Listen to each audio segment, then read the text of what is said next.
Kizu Blair, and I'm a game designer. It seems like my presentation may possibly not be working, so you can just look at these beautiful blue screens instead. But today I'm going to be talking to you about real-world games and street games and what they can offer that video games can't. Real-world games are an emerging genre of games that people are playing that use the real world as the game platform. So instead of being designed for computers or phones or iPhones or whatever, they're games that are designed to be played out in the world. You can think of the most basic real-world game as being a game like tag or like a scavenger hunt. And those are classic games that people have been playing for hundreds of years. But now people are kind of taking those same concepts and doing it bigger and better. So there are all of these games festivals popping up around the world. There is a game festival called Come Out and Play that started in New York, and it's also in San Francisco. And I'm a director of that festival in San Francisco. And there's a festival called the Interesting Games Festival in the UK. There's Hide and Seek in London. There is the Invisible Playground Festival in Berlin. And so, it's a growing movement of playing out in the streets and games that don't necessarily require you to have a smartphone or to have skills with a video game controller to play. So I wanted to talk a little bit about these games and what makes them so compelling. When I started doing this, the first game I made, Journey to the End of the Night, in 2006, we had 50 players at the first one. And I was like, oh my God, 50 people showed up. That's amazing. This is great.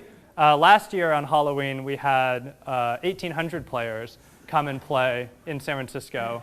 And I had transitioned from dealing with how's this game going to work to dealing with how do I deal with 1,800 people in one place at the same time, all running off screaming. So what makes these games so compelling, and what do these real-world games offer that video games don't? I'm a big video game player, so I'm not someone who is against video games or thinks that they're a waste of time. I actually think that they're great.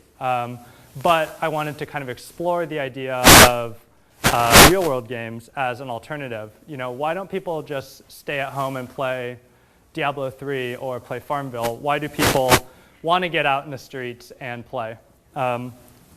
So for me, it started really young. I have really fond memories as a kid of going to the flag in the woods at night and being there a little bit scared with all my friends, trying to come up with a strategy to get the other team's flag, and also to negotiate our way through the woods at night. And that really visceral experience of being there with those people face to face really stuck with me. It's a memory that I cherish.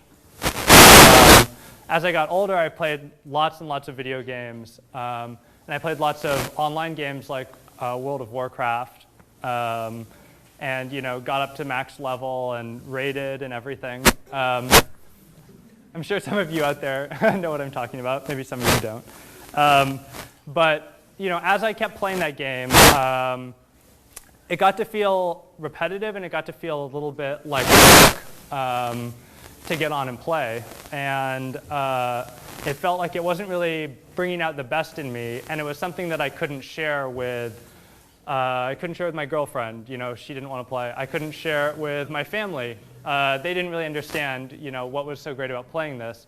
And so I wanted to have that same kind of addictive, fun game experience, but something that I could share with other people.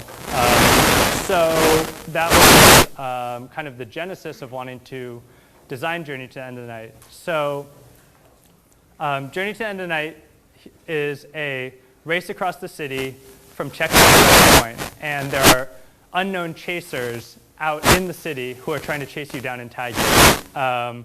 And if you get caught, then you become a chaser, and you have to try and tag other people. So it's like a giant citywide game of zombie tag. And at each checkpoint, there are mini games you have to do to get through the checkpoint. And those are all designed by like different people I know, other game designers, artists, come up with all kinds of different crazy interactive stuff for people to do at these checkpoints. Like I said, it grew from being just 50 people the first time to being 1,800 people last year, and hopefully it'll grow even bigger this year. And I wanted to talk about some of the things about the game that I think are useful to it. I mean, you can probably already tell what is cool about the idea of running through the city, trying to avoid getting tagged, and get to all these checkpoints alive. But some of the things I think are important are exploration. In video games, in these virtual worlds, no matter how big the virtual world that the game designers have created is, no matter how big the world of Warcraft is, it is minuscule in size compared to the real world.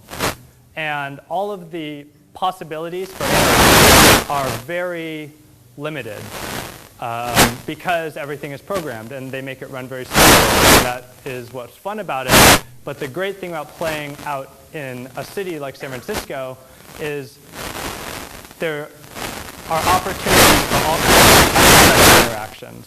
A lot of times in Journey to the End of the Night, the line between who's playing the game and who are just normal people gets totally blurred. So we've had people running down the street, and the person who's trying to chase someone down will be like, "Stop, thief!" And someone like, at a hotel will jump out and tackle the person, and then the guy will run up and tag him. Which is pretty sweet. I've seen that happen before. And that's the type of thing that just can't happen in a video game because you don't have that same blurring of the line between playing the game and reality. The connections that you make face-to-face with people playing this game, I think, have a more lasting impact than interactions that you have, online through, headset or whatever you're using to play online. Oh, whoa, nice. Yay! So real connections.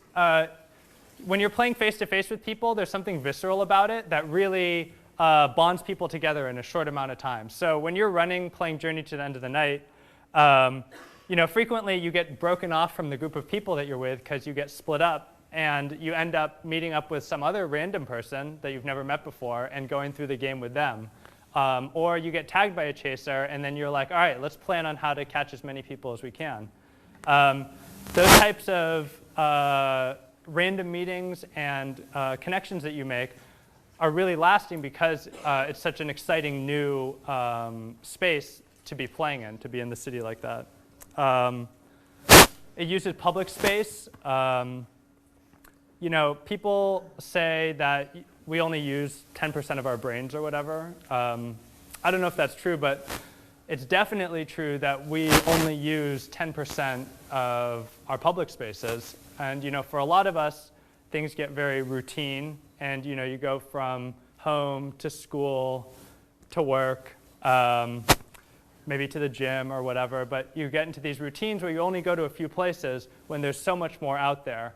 And part of the goal for Journey to the End of the Night is to take people to parts of San Francisco or whatever city they're playing in that they haven't been to before, and to give them that sense of exploration and seeing public spaces that they might want to go back to. Or even if they don't go back there, that they'll have memories like walking through 10 years later.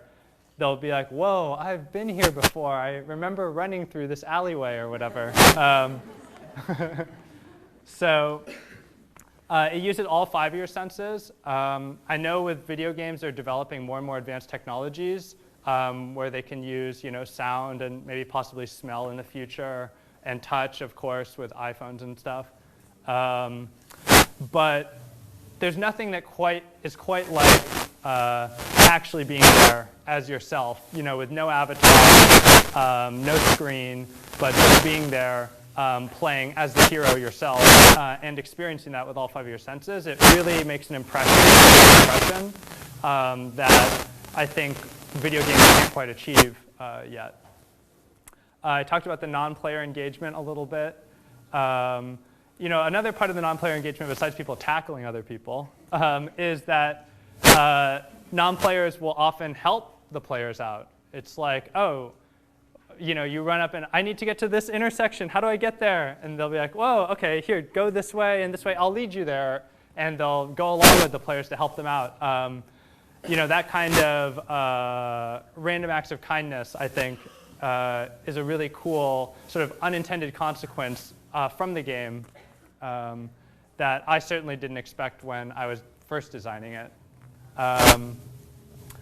And lastly, I didn't talk about creativity, but I think in video games, they frequently script it out so that when you're playing the video game, you know exactly what you have to do each next step. It's like, do this, then do this, then do this, then do this, and eventually you'll get to the end and you'll win the game. Certainly that's how lots of the social games are, like Farmville, where it's just kind of repetitive, keep doing this. Whereas in Journey to the End of the Night, our survival rates are very, very low. We're always trying to get them up, but out of 1,800 people who played last year, I think maybe 200 people survived. So it's very hard to make it to the end. And it's not just about being the fastest person. Because if you just are out there running the whole time, I guarantee that you will get caught. Because you can outrun the first person, but can you outrun the second person, the third person, et cetera? So what you really have to do in order to survive is use your wits and use your creativity to come up with a route, a way to hide, a way to make it to the end that uses your own skills, your own personal skills. So I think that there's a lot more critical thinking involved in playing these real-world games. Another game that I designed that maybe we could skip ahead to the last slide. I don't have a clicker. Oh yeah, so this is Journey to the End of the Night. So you have these manifests that have the route, and you have to get stamps at each place.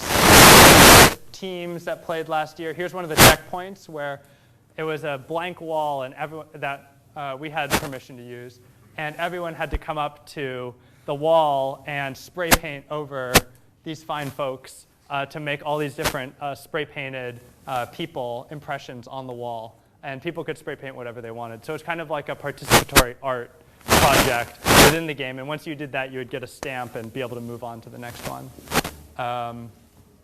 And we're doing that game this year for the Come Out and Play Festival in San Francisco. So anyone who is in town is encouraged to come up and play. One other game I want to talk about really quickly that I designed is called Strawberry Hill, and it's a real-world survival horror game. So,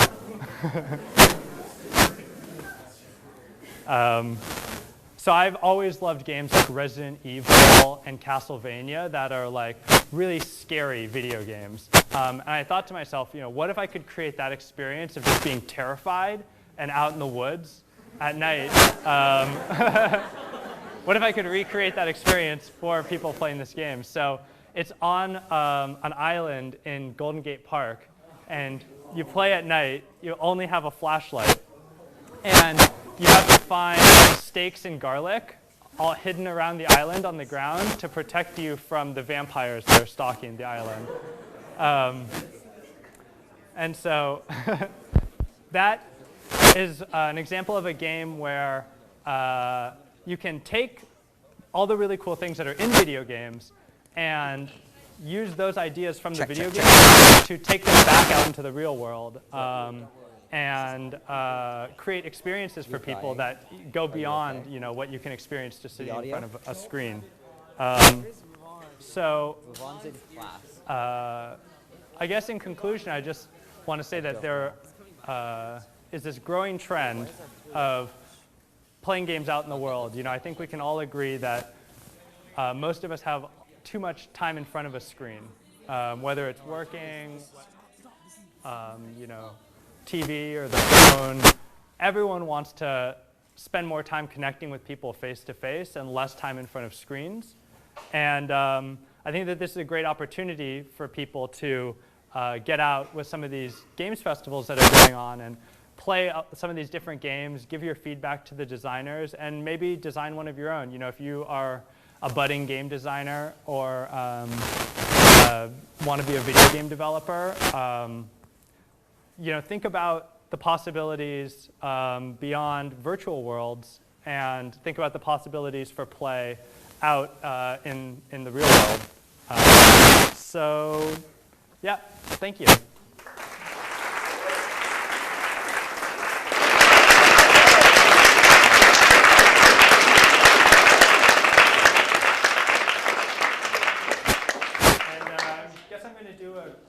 Q&A.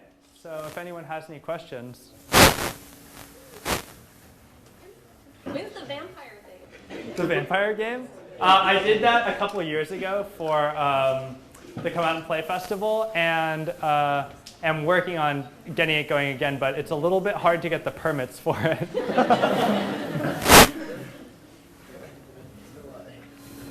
Yeah. What happens if people cheat? Do you have a way of checking if you will tag? Well, the way that it works in Journey to the Night is people are wearing armbands, a blue armband if they're playing, and a red armband if they're a chaser. So we have a rule that they have to be displayed visibly at all times. And the players kind of enforce it. We also have staff out on the course who are just trying to help out with the cards and stuff. And so they'll kind of enforce it, but it really is a good faith game where people can cheat, but they sort of only diminish their own experience. And we don't currently offer any prizes. Well, we do, but they're just cool handmade stuff, like laser cut, runner images or whatever. So there's not as big of an incentive to cheat as maybe there would be in something that's super competitive, like a sports event or whatever. Is it done by time, or is it by you said? Oh yeah, well, there is a winner who finishes first, but for 99% of the people,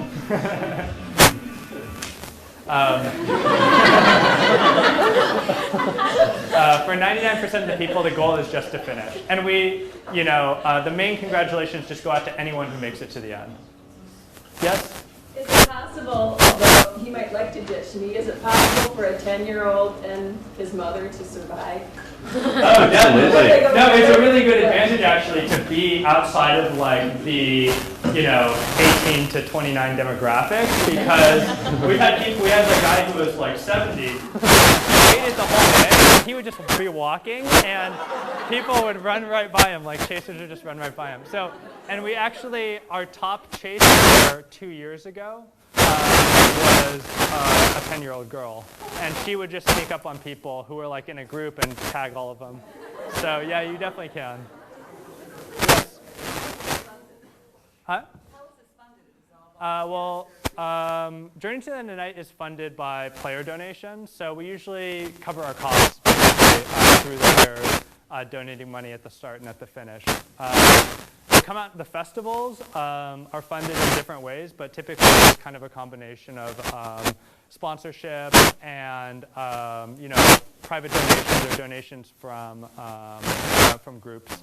And this year we're actually partnered with SOMART in San Francisco, and so they're sponsoring it. The San Francisco Arts Commission is sponsoring it, and some other organizations. Yep. How hard is it to organize something as big as the 1,800 people doing Journey to the Night? Well, because we started small and worked up to it, if we had to do 1,800 people the very first time that we ran it, it would have completely fallen apart and not worked at all. But over the years, we kind of got more and more and more players and sort of learned the best procedures for dealing with that. But I would say it's not as hard as you would think it is.